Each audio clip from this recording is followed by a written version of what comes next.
प्रकट दिन ते स्मरण दिन या कालावधी 6 दिवस विशेष स्वामी सेवा करून 6 गोष्टींचे दान करणे अतिशय शुभ लाभदायी आणि पुण्यफलदायी मानले जाते।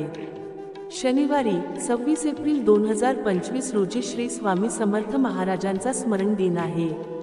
या दिवशी स्वामींच्या आवडत्या पदार्थांचा नैवेद्य दाखवावा, तसेच स्वामींच्या मठात जाऊन तेथे आलेल्या भाविकांना प्रसाद वाटावा अथवा एखाद्या गरजवंताला द्यावा। आपली मनोकामना भगवंत पूर्ण करेल या श्रद्धेने या गोष्टी कराव्यात।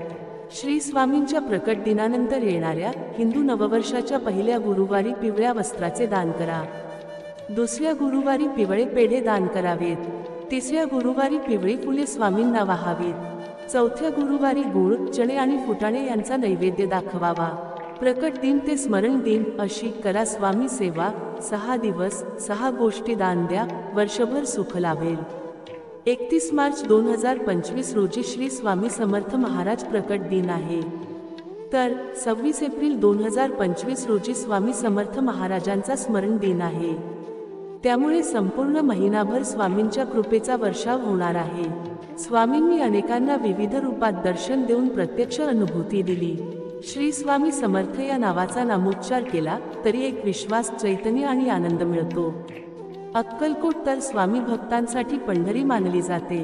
लाखो भाविक अक्कलकोटला जाऊन आवर्जून श्री स्वामी समर्थ महाराजांचे दर्शन घेतात, स्वामींसमोर लीन होतात, स्वामींची कृपा लाभावी यासाठी स्वामी सेवा करतात। केवळ अक्कलकोट नाही तर जिथे जिथे स्वामींचे मठ आहेत तिथे तिथे भाविक मोठ्या प्रमाणात जाऊन स्वामींसमोर नतमस्तक होतात। प्रकट दिन ते स्मरण दिन या कालावधी 6 दिवस विशेष स्वामी सेवा करून 6 गोष्टींचे दान करणे अतिशय शुभ लाभदायी आणि पुण्यफलदायी मानले गेले आहे।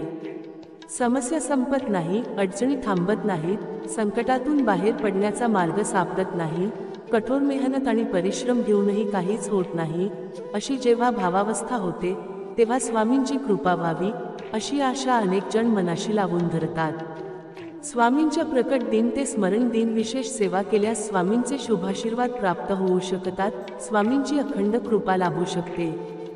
समस्या अडचणीतून बाहेर पडण्याचा सकारात्मक मार्ग सापडू शकतो। स्वामींच्या प्रकट दिनी आणि त्यानंतर येणाऱ्या प्रत्येक गुरुवारी तसेच स्वामींच्या स्मरण दिनी आवर्जून स्वामींच्या मठात किंवा मंदिरात जाऊन स्वामींचे दर्शन अवश्य घ्यावे। स्वामींचा प्रकट दिन, त्यानंतर येणारे 4 गुरुवार आणि स्वामींचा स्मरण दिन या दिवशी शक्य असेल त्या गोष्टींचे दान करा। यामध्ये पिवळ्या रंगांच्या गोष्टींचा समावेश असल्यास सर्वोत्तम। श्री स्वामींच्या प्रकट दिनानंतर येणाऱ्या हिंदू नववर्षाच्या पहिल्या गुरुवारी पिवळ्या वस्त्राचे दान करा। यासाठी आपण एखाद्या गुरुजींना, पुरोहिताला, गावातल्या मंदिरातील पुजाऱ्यांना पितांबर दान करू शकतो, तसेच त्यांच्या पत्नीला पिवळी साडी दान करू शकतो। ज्यांना हा उपाय शक्य नाही त्यांनी पिवळे उपरणे गुरुजींना आणि पिवळे ब्लाउज पीस त्यांच्या पत्नीला दान द्यावे। दुसऱ्या गुरुवारी पिवळे पेढे दान करावेत। एखाद्या मंदिरात गेल्यावर प्रसादात पेढा मिळाला की आपल्याला जसा आनंद होतो तसा दर्शनाला येणाऱ्या लोकांना आपल्याकडून यथाशक्ती पेढ्याचा प्रसाद द्यावा। तिसऱ्या गुरुवारी पिवळी फुले स्वामींना वाहावीत। त्यात ऋतुमानानुसार उपलब्ध असलेल्या पिवळ्या फुलांचा समावेश करता येईल, मात्र वाहिलेले फूल श्रद्धेने वाहावे। श्रद्धेने वाहिलेली पाकळी सुद्धा देवापर्यंत पोहोचते, त्यामुळे आपला भाव शुद्ध असावा।